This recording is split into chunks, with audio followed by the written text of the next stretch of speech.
Bonjour à tous, bienvenue sur ma première vidéo qui va traiter des émotions, un vaste sujet que j'affectionne tout particulièrement. N'hésitez pas à me laisser des commentaires sur la page vidéo ou en message privé, je ne manquerai pas d'y répondre, bien au contraire. Je vais d'abord me présenter. Donc, je m'appelle Claire Trappin, je suis infirmière de profession et accompagnante en parentalité installée à Dinan, en Bretagne. J'interviens au domicile des parents et des enfants et j'anime des cafés parents, donc papote entre poussettes, au restaurant Le Palais d'Or à Dinan, tous les vendredis matins.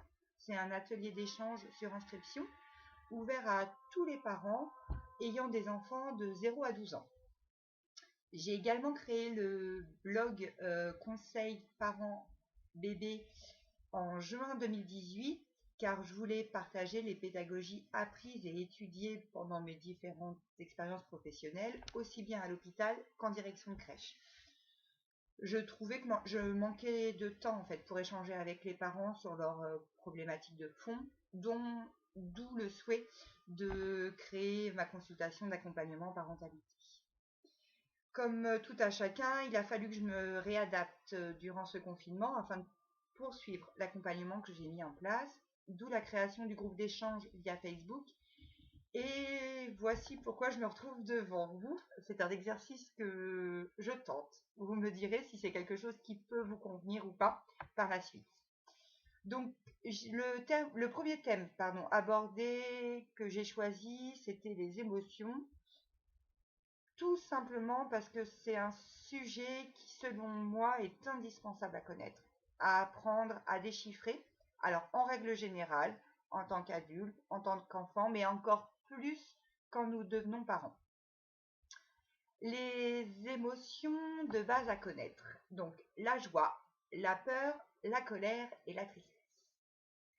Quand on est parent, l'écoute des émotions est essentielle et indispensable pour comprendre notre enfant. Élever notre enfant nous ramène à notre propre expérience d'enfant, à nos blessures que cela a engendrées, d'où l'importance d'apprendre à écouter ce que l'on ressent en tant qu'adulte et les répercussions physiques que cela engendre sur nous. Apprendre à écouter, c'est nous apprendre en premier lieu à nous écouter soi-même. Alors, la gestion des émotions de l'enfant. Comment ça se passe? Alors, je vais parler de choses complètement concrètes pour que ça puisse vous parler. Quand un enfant pleure, il faut savoir qu'il n'est pas dans un problème mais dans une résolution. Donc la conduite idéale en tant qu'adulte serait de le laisser pleurer, ne pas le stopper dans sa résolution. Mais c'est vrai que ça peut être difficile en tant qu'adulte de voir ou d'entendre son enfant pleurer. Ce qu'il faudrait faire, c'est se poser la question de pourquoi est-ce si difficile pour moi de l'entendre pleurer et à quelle image cela me renvoie-t-il. Alors, c'est vrai que c'est quelque chose qui ne se résout pas facilement, mais vraiment, se poser cette question-là, ça m'est insupportable de l'entendre pleurer. Mais qu'est-ce que ça fait? Pourquoi ça fait écho en moi? De même pour la colère. La colère ou les crises de rage, c'est quelque chose en règle générale d'insupportable pour un adulte. Pourquoi? Parce que nous, les adultes d'aujourd'hui, quand nous étions enfants, c'était quelque chose qui n'était absolument pas autorisé. C'était même puni. Il ne fallait pas que l'on montre que nous n'étions pas contents. Nous n'avions pas le droit parce que nous étions que des enfants. La place de l'enfant a énormément évolué et la gestion des émotions aussi, mais il est vrai que ça fait écho de façon assez négative la colère chez nous. Mais crier est un processus normal d'extériorisation de la colère, comme rire est celui de la joie, comme pleurer est celui de la tristesse. Donc il faut laisser les émotions nous envahir envahir notre enfant afin de mieux revenir. Par contre, que faire une fois que l'émotion est passée? Alors, une fois qu'elle est passée, il faut mettre des mots dessus.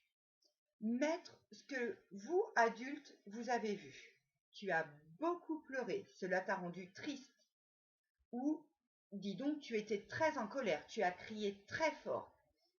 Et en fonction de l'acquisition du langage de votre enfant, essayez de lui faire mettre des mots dessus. Qu'est-ce qui a déclenché cette émotion chez toi? Sais-tu pourquoi tu étais en colère? Pourquoi tu étais triste? Alors, en fonction de son développement, il va pouvoir le dire. Ou il va avoir cette mine, soit de colère en disant bah non, j'ai pas envie de te le dire.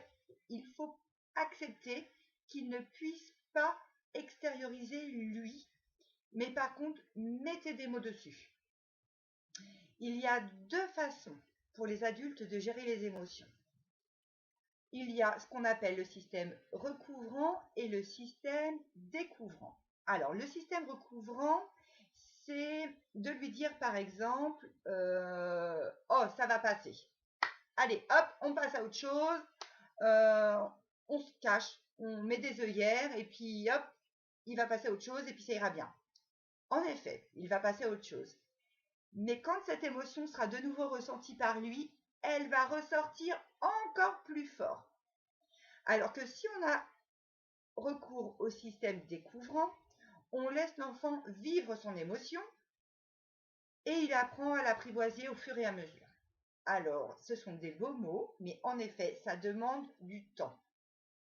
Il faut pouvoir accepter que, en effet, votre enfant a besoin de faire des colères de crier pour pouvoir passer sa colère et de remettre des mots dessus. Alors, vous allez me dire, oui, d'accord, très bien, mais alors, quand on pose des limites, les émotions sont encore plus intenses. Les limites, elles servent à poser un cadre rassurant, structurant. Poser le nom est essentiel, car dans la vie, tout n'est pas oui. Donc le nom est essentiel. Mais écouter les émotions qui en déclenchent est indispensable. Vous laissez passer son émotion, vous écoutez l'émotion ressentie, vous mettez des mots dessus, puis vous reposez le cadre. L'émotion ne doit pas faire bouger ce cadre. Si vous l'avez posé, c'est que vous aviez des raisons de le poser. Donc ne revenez pas dessus. Par contre, expliquez à votre enfant pourquoi le cadre est posé et quel est l'intérêt de ce cadre. Il y a forcément un intérêt à ce cadre, si vous le jugez nécessaire. Ce qui est aussi facteur de déclenchement d'émotions, souvent la tristesse ou la colère, c'est l'apprentissage. L'apprentissage est la gestion de la frustration de ne pas résoudre un problème tout de suite quand il arrive. On s'énerve, on pleure, on crie. Laissez votre enfant faire. Vous le laissez faire. Une fois qu'il aura dépassé les émotions qu'il submerge, il va revenir vers vous. Une fois que la colère est passée, vous allez voir que de lui-même, la solution va apparaître, ou au moins le raisonnement qui va lui permettre de trouver la solution. C'est vrai que la réaction humaine, c'est de s'énerver aussi parce qu'il ne comprend pas. Laissez-le faire. Il a les clés, il a les ressources en lui. Laissez-le passer ses émotions. Revenez dessus, parce que le but, c'est de l'accompagner à vivre ses émotions et à mettre des mots sur ses émotions. Et une fois que ça c'est fait, vous allez voir que la frustration, il va réussir, il va l'apprivoiser et il va comprendre que voilà, là il commence à être frustré, et ben il va falloir qu'il passe sa colère, il va respirer, souffler, la laisser passer de lui-même et revenir vers vous avec la résolution de problème ou au moins le cheminement qu'il a pu faire parce qu'il a réussi à vaincre à passer cette émotion. Écouter son enfant, c'est magique. Alors, écouter ne signifie pas obéir. Avant, on disait « Oh, tu écoutes, hein ?» Écouter, ce n'est pas ça. Écouter, c'est se taire ou parler peu, se mettre à sa hauteur, l'observer et essayer de se connecter de cœur à cœur.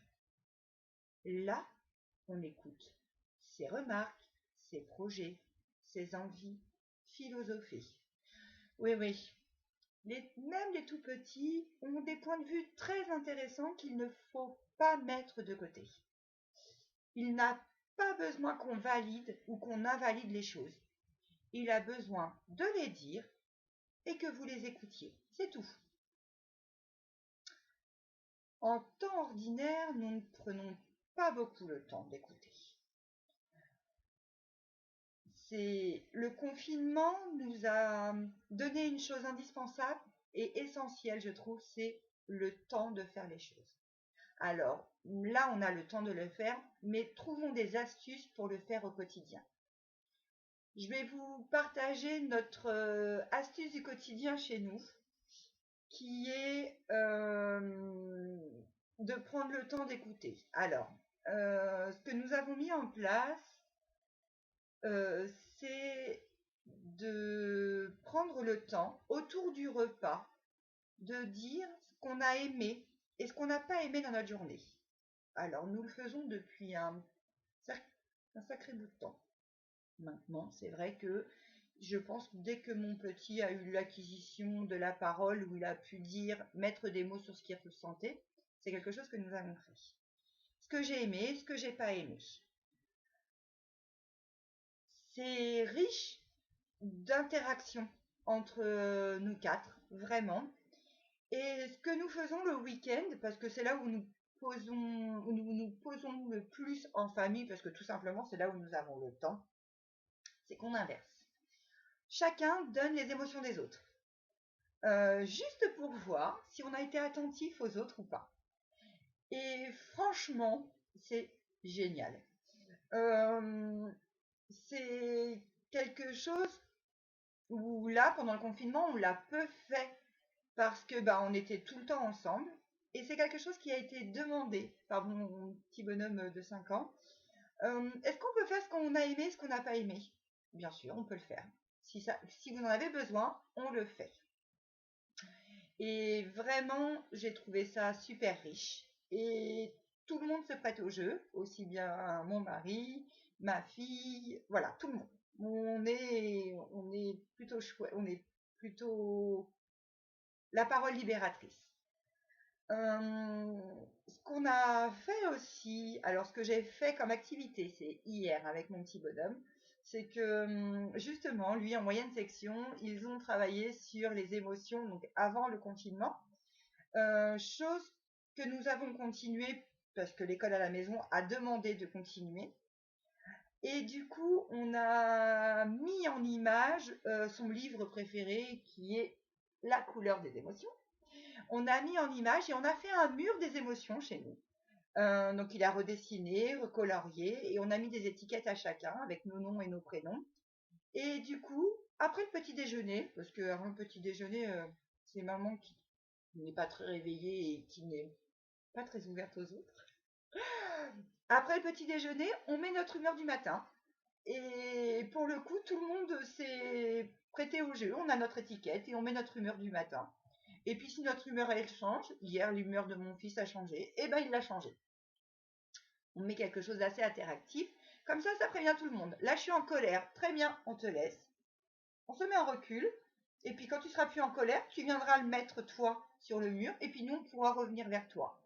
Et on a trouvé ça plutôt chouette, et on va voir combien de temps ça va durer, parce que c'est toujours pareil, on trouve des astuces, mais on ne sait pas combien de temps ça dure. Et je vous le conseille potentiellement, voilà, vous voyez, de partir des émotions, de la joie, de la tristesse, de la colère, de la peur. parce que l'émotion de peur est assez présente chez nous en ce moment avec la reprise de l'école, qui au final ne se fera pas parce que ma fille a plus peur maintenant, puisque toutes les conditions réunies la terrorisent plutôt qu'autre chose. Donc, pour le coup, on continuera l'école à la maison. Mais voilà, je voulais vous partager ce petit truc voilà, qui a été mis en place chez moi et qui fonctionne plutôt bien.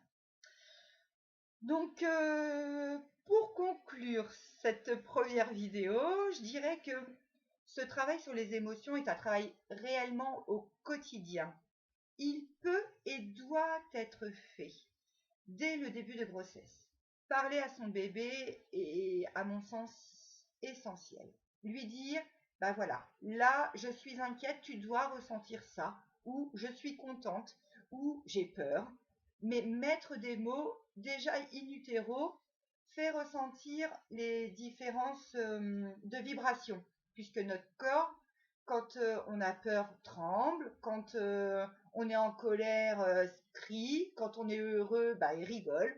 Donc votre bébé in utero le sent, et je pense que c'est indispensable de mettre des mots dessus. Voilà. Sinon, en résumé, pour écouter les émotions de quelqu'un, aussi bien d'un adulte qu'un enfant, il faut 1. Ne rien dire. 2. Donner toute l'attention en étant aimant. Et 3. Être présent avec un regard bienveillant. Être bienveillant, c'est pas tout le temps dire oui, oui, oui, oui. C'est écouter, accepter les propos des autres. Pas forcément y prendre part, mais accepter que quelqu'un ne soit pas d'accord avec vous. Les gens ont le droit de ne pas être d'accord avec vous. Ne rien dire. Et ça, je pense que c'est les clés d'une communication efficace. Je vais vous présenter quelques livres que moi j'utilise alors au quotidien chez moi et que j'ai découvert au fur et à mesure de mes expériences professionnelles. Et voilà. Alors, la couleur des émotions, donc moi je l'ai en pop-up, tout simplement parce que je l'ai trouvé super drôle et super interactif. Et voilà, vous avez un exemple comment de la tristesse. Voilà. On va faire la peur. Voilà. Il est vraiment adapté à tous. Et vraiment à commencer, moi je l'avais acheté à mon petit garçon, il avait peut-être 18 mois. Et je pense, le commencer quand les émotions commencent à submerger tout le monde, je pense que c'est une bonne idée. Nous avons le livre En colère, qui est vraiment plutôt chouette, parce que le livre il est pas content, et puis on le met de côté. Et puis quand il sera calmé, on pourra continuer de le lire. Voilà, il est plutôt bien fait. Moi, c'est quelque chose que j'aime bien. Et évidemment, pour moi, Grosse colère. Grosse colère est un des incontournables sur la gestion des émotions.